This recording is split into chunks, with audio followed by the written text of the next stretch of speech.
Hi, I'm Karen Putz. I have with me today Diane Bass. Diane works in the field of nursing. We'll talk today about STEM professions. I'm excited to be here too. Thank you for coming. So, let's start with your story. Where were you born and raised? Tell me your story. I was born hearing, but I got sick with meningitis when I was 13 months old. I should have actually died.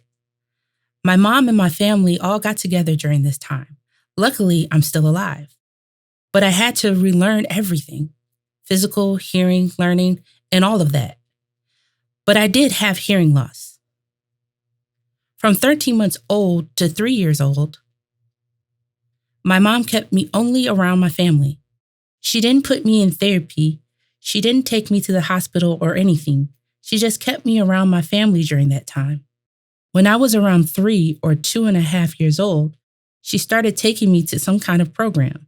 So first, she put me in an oral program, but I couldn't understand anything. My mom said my daughter is not learning and she's not improving.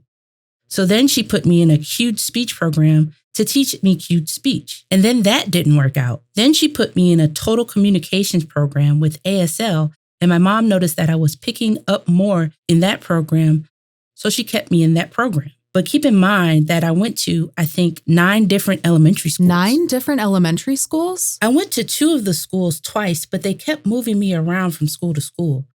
I was also homeschooled for 1 year in 4th grade. I hated homeschool. I never had a chance to ask my mom why she did that. You grew up with all those different communication styles with your mom or your dad? My dad and I converse verbally. He only knows how to sign yes or no in ASL, and that's it. By the time I got older, he said I should have learned ASL, but I said it's too late for that. You should have started a long time ago. But my mom and my siblings, the 4 of them, do know how to sign and also talk to communicate, and that's fine. You mentioned you grew up trying to learn cued speech as well at one point?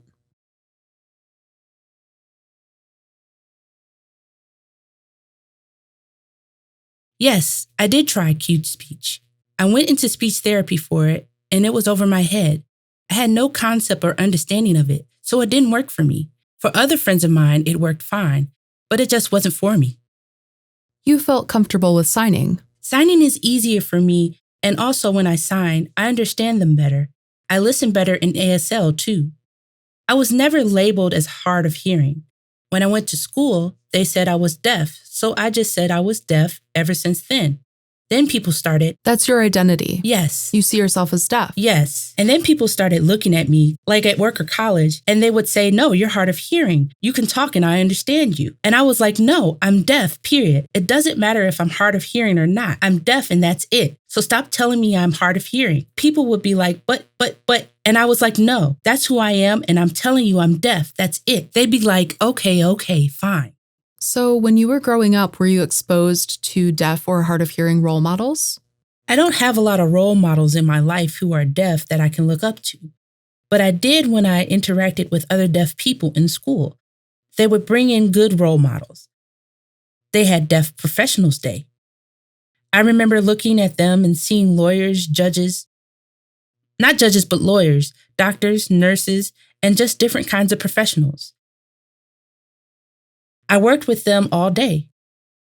I was assigned to the Department of Human Services, DHS, and she was working with a lawyer or something. It was civil rights something, and I was paired with her all day. I was excited and was like, fine, that's no problem. And then later, I wanted to become a lawyer. I wanted to become a judge because I love to debate and I love to provide facts. If you can't provide facts, then forget it. And then later I realized how much school you have to have, and I was like, forget it. Then when I turned 18 years old, I got my first job working in respite care. At that job, I would go into group homes with high and low functioning people with disabilities. I would go to AA groups and work with children and people with disabilities. I typically scheduled to work every Sunday. I preferred to work on Sundays because I had nothing to do on Sundays. And then also they asked me if I wanted to work that day or not, and I could say yes or no, and I loved that job. So it was perfect. I wanted my own schedule.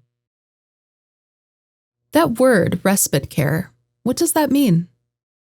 When they would call me to substitute if an aide or someone needed a break from work or had a vacation or they needed to cover a shift, I would go in for that person and then leave. So I wasn't actually a caregiver, but I would go in and make sure everything was okay and that I would be there to make sure that nothing happened. And then I would leave. So I loved that job. Was that the start of you thinking about nursing? Well, that eventually led me to becoming a nurse. But at the time, did I want to become a nurse? No. I moved to a different state and I worked in direct care in a group home. I would give medication, make sure they got a bath, and other things as well. But the money wasn't great. But then I looked and they said maybe I should get my CNA. So I said, okay, I guess I'll go ahead and get my CNA, Certified Nurse Assistant. It's a 7-week class. So then I worked as a CNA and the money wasn't the greatest. So I said, forget it. I needed a better career, so I started with a health sciences and psychology degree. It was a double major and a double degree. When I got into that nursing program, it wasn't that I wanted to be a nurse, but I realized that I could do a good job as a nurse helping people who needed me. So I can have a good job, not just for the money. Even in the social work program, they asked if I wanted to join and I said, no, thank you. But they said you're really good at working with the patients or clients and that you can get all the information or data.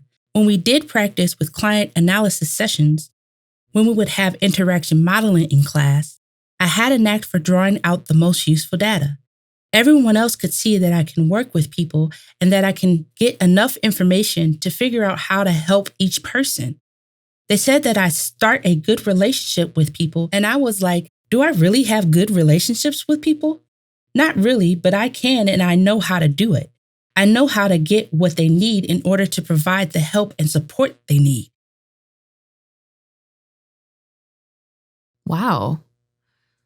So working as a nurse, can you tell me any exciting stories? Maybe working with a patient and something happened? Or looking back on your experience and any cool things that happened? I have a really good story. A code blue is when a patient is close to dying. I went to a conference called Association of Medical Professionals with Hearing Loss, AMPHL, and they were talking about what to do during a code blue. That was in 2014, and I wasn't in a nursing program yet. I watched as they demonstrated how doctors, nurses, medical assistants, CNAs, EMTs, and what their role was during a code blue emergency. I was like, okay, I think I can do that. I had never seen how that worked before, and I was concerned about what I would do during a code blue. Would I have to remove myself from the situation because I'm deaf or what? So they taught me what to do.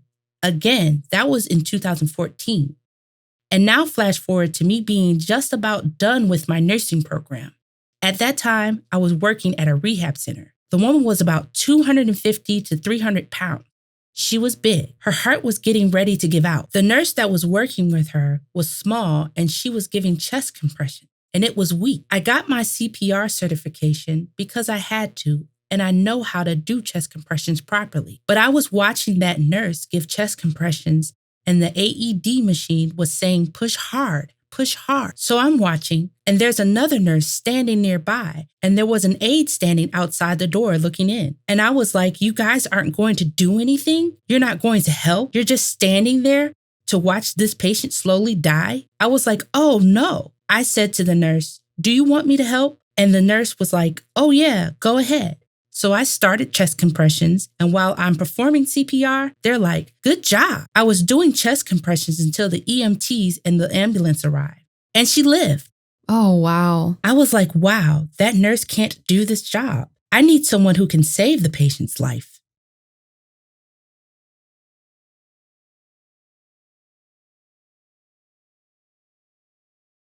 That must have felt good knowing you made a difference. Yes, and I became a good leader.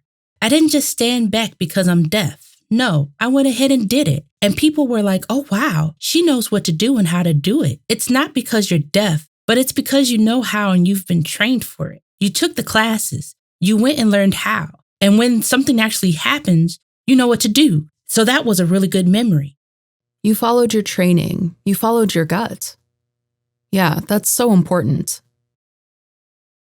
Being a deaf nurse, do you have special equipment that you use, like a stethoscope? Yes, I have an amplified stethoscope that's called ThinkLabs. It's really, really loud and really annoying when I use it because it picks up all the other sounds too. But you can hear the person's lungs and heart.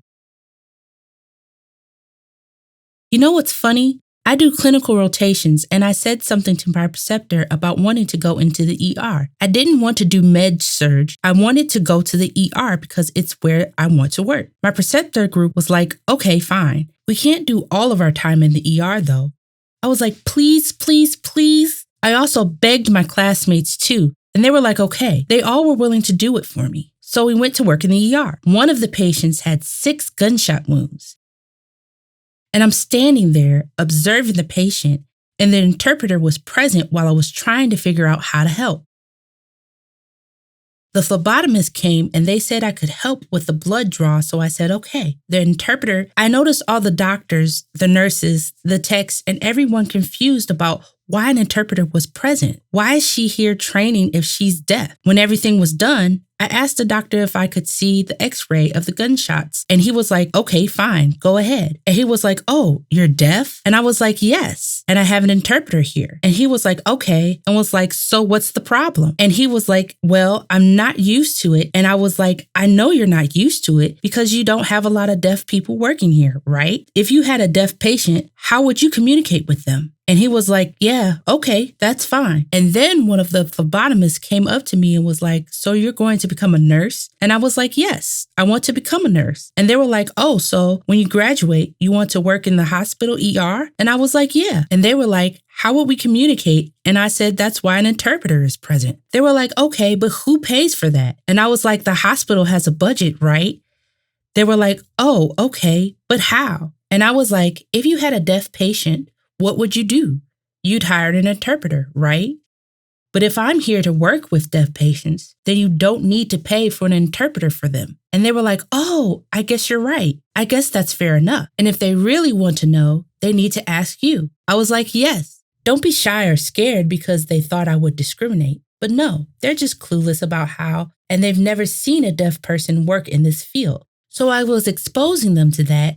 And they were like, oh, wow, at first. And then after that, we just moved on. As long as you know what you're doing, that's fine. You have 200 or 400 nurses. You set up a group, right? Yes, I set up a deaf and hard of hearing nurses group on Facebook in 2015. The reason I started it was because my professor said that there were no nurses who are deaf or hard of hearing. It's impossible. I was like, yes, there are. And I showed him an article. He said that wasn't enough. So I was like, fine. And I started that group in 2015, and it has over 900 people in it now that range from people who are students and want to become nurses all the way to CRNAs. It's a wide variety of people. It's over 900 people, and you're telling me there's no such thing? As nurses, everything we do is evidence-based practice. You must support things through evidence. So it's like, do you have the evidence that deaf people can't become nurses? Go ahead and show me. And my teacher is like, no. So it's like, well, then don't say that. I have the evidence right here. And that ended their arguments. Looking back,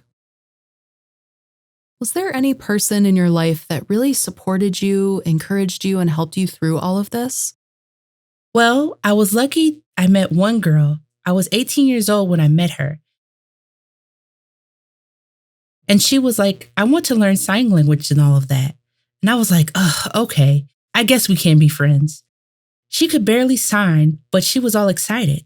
She was very hyperactive, ADHD type of person. But I understood her condition, and I was like, that's fine. We can still figure it out. So I was teaching her sign language one-on-one. And then I met her mom. She then became an interpreter. I lived with her mom for a few years. And at that time, I had decided that I was going back to school to get my degree because I needed to earn money to be able to support myself. She was like, okay, fine, we'll support you. She helped me with writing English and explained things to me. That was something I didn't have growing up. My mom never sat down with me and explained those things to me. My mom was fluent in English, but she didn't teach me.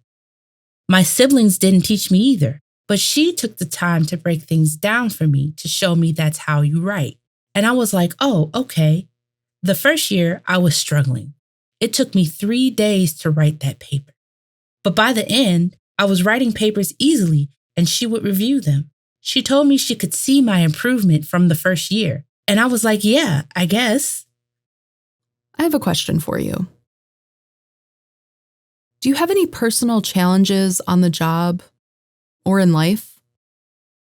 Any personal challenges you want to share or examples of times where you faced challenges?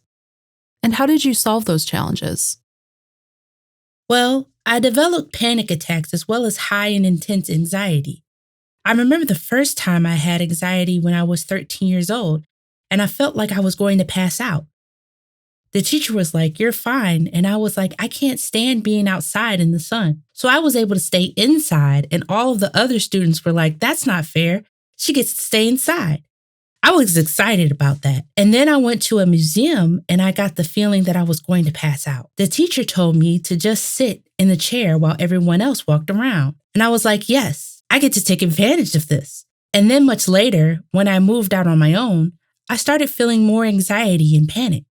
I passed out a few times, even when I was in college, and I was taken to the hospital in an ambulance. That's when they told me I have anxiety, and I was like, I don't feel like I have anxiety or stress. But they were like, no, and they explained to me what anxiety is. They said that inside I feel agitated, stressed, overwhelmed, or feel other things, and that I need to break down the root of those feelings. I was like, no. Life is life. I just have to deal with it. They gave me different medications and none of them worked. And then finally, they gave me anti-anxiety medications, not medications for depression. And finally, I was able to focus. Finally, I was passing out less. Finally, I was able to study. And then I just had to tell myself that it's okay. It's just one step at a time. I needed to write things down and make lists. I had to free my mind and even chat with friends and then get back to doing what I was doing. I did pass out during my clinical rotations. I was like, no, I'm fine. They said, no, we have to take you to the ER. They were like, we have to make sure. You didn't tell us you had that. I was like, it's not that I do it on purpose. They were like, no, we have to make sure. And I was like, okay, fine. See, I told you I was fine, but it's just at that moment, they were putting in an NG tube in a patient, and I hate the idea of fluid coming out through a nasogastric tube. It just grossed me out. It was already intense, and at that moment, I knew I was going to pass out. You felt with all that an attack coming on. Always. I have that internal warning, and I know I need to step out and sit down to relax. And then I get back to normal. So if you feel a challenge coming in, just step out and give yourself a break. I tell myself what I need to do and make a list. Then, if you can overcome it, move on. But if you can't, take one small step at a time. Often we're not willing to talk about our personal challenges. We keep them hidden. If people know about them, they won't hire me. But that's not true. Now we talk about it more and seeing other people experiencing the same thing, and it's good and healthy to talk about our challenges. Even taking psychology classes, I learned about it, and now I understand people and their personalities, their conditions, and their struggles. I tell people it's okay. I know you're upset. And it's also taught me how to approach a person if they have a certain type of symptoms, like bipolar or some type of neurodiversity. If the person is bipolar and they're experiencing ups and downs, don't argue with them. I just give them time to calm down and reassure them that it's okay. I'm there for them. There are specific approaches depending on a person's profile. Someone with ADHD, for example, I can remind them and tell them that, hey, don't forget this. I know you're overwhelmed. What do you need to do? I can help them make a list. I've learned how to work with each type of person, which makes it easier for me. But it's hard for other people who don't understand their problems because we all have some type of issue we're dealing with. We're human. Exactly. What's the best part of your job? I don't mean to be sarcastic, but sometimes nurses and aides try to call my name. Diane, Diane, Diane. And I'll just keep on walking. They will continue to call out my name and I'll be like, oh, sorry, I can't hear you. I'm deaf. And they'll be like, no, I know you can hear me. And I'll be like, no, my hearing aids are dead. And they'll be like, I hate you. But anyways, I do enjoy working. You like to joke with them. Yes, I give them a hard time so they'll leave me alone. But I do enjoy working with people. It's hard at the beginning, but then eventually they get used to working with me and they see that I have a methodical way of doing things. When I worked as a nurse extern, my nursing manager assigned me to a hallway that was really, really busy. I was like, okay, I did my work and kept everything calm and stable. She was like, you're done already? And I was like, yeah. She was like, oh, I thought, and I was like, no, it's fine. Or the next day, she assigned me to another hallway that was really busy. And I did my work and was like, okay, now what? And she was like, you're already done? And I was like, yes. She was like, fine, and put me in another busy hallway. And the other girls were like, I want to work there. She has nothing to do. So we would switch and the other girl would be crazy busy and I was more chill. They always wanted my hallway and I was like, you can have any hallway you want. It's about strategy with patients. And right away, I developed a rapport with them. I'll be like, hey, today is going to be a good day. Whatever your needs and wants are, I'll work them out today. And they're like, sure. So I'll work it all out and do that with each patient. And they don't give me any stress and I'm fine. But the other nurses look at me like, ugh, I want that. I want that. What you need to do is start working with the patients and create a relationship with them. That's true. I have a question. What do you do for fun when you're not working or studying? What do you do for fun? I travel a lot. I've traveled to almost 30 different states so far. I have like 13 states left, and I also travel to other countries. I've been to Canada, Germany, Switzerland, Italy, and Austria. And I want to keep traveling more. And also I like to camp with my friends. And I also have a dog group that gets together too. There are like 8 dogs in the group. So I have so much to do. I like hanging out with my friends and going out for wine tasting at night. I like to try really nice restaurants with my friends, which is nice. To wrap this up, suppose if someone deaf or hard of hearing came up to you and said, Diane, I'm thinking about a career in STEM, but I'm not sure if I can.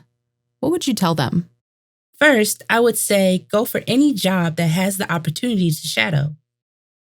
Ask any of those teachers if they have anyone you can volunteer with or if there's a job that you can volunteer at. And if you like it, then go for it. Don't doubt yourself. Just go for it. When you go for it, you don't just start right away in that program. You have to start with general studies first.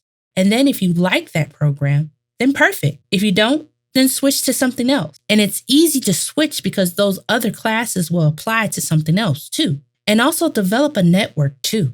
When you develop a network, you'll know more about what's up. You can ask people about how to get into the field or what you need to do. You can find out what kind of jobs you can do with this certain program. There's so many options, so don't feel like you're stuck. There's not just one way. There's so many different opportunities. Like, for example, I'm a nurse, but I can do case management. I can do social work. I can be a nurse manager. I can be a clinical manager. I can be an educator. I can be a charge nurse. I can be a director. I can be a healthcare manager. There's so many, and I can even do health informatics. There's so many opportunities, so just one isn't going to stop you. That's good. Wow, thank you for your time and for sharing. I really enjoyed this. Yes. And I want to emphasize that if you feel like you're failing or you're feeling faced with something, keep in mind that when one door closes, another one opens that you may not know about yet. So So it's important to go through that door or find another door and get through it. Beautiful. Thank you.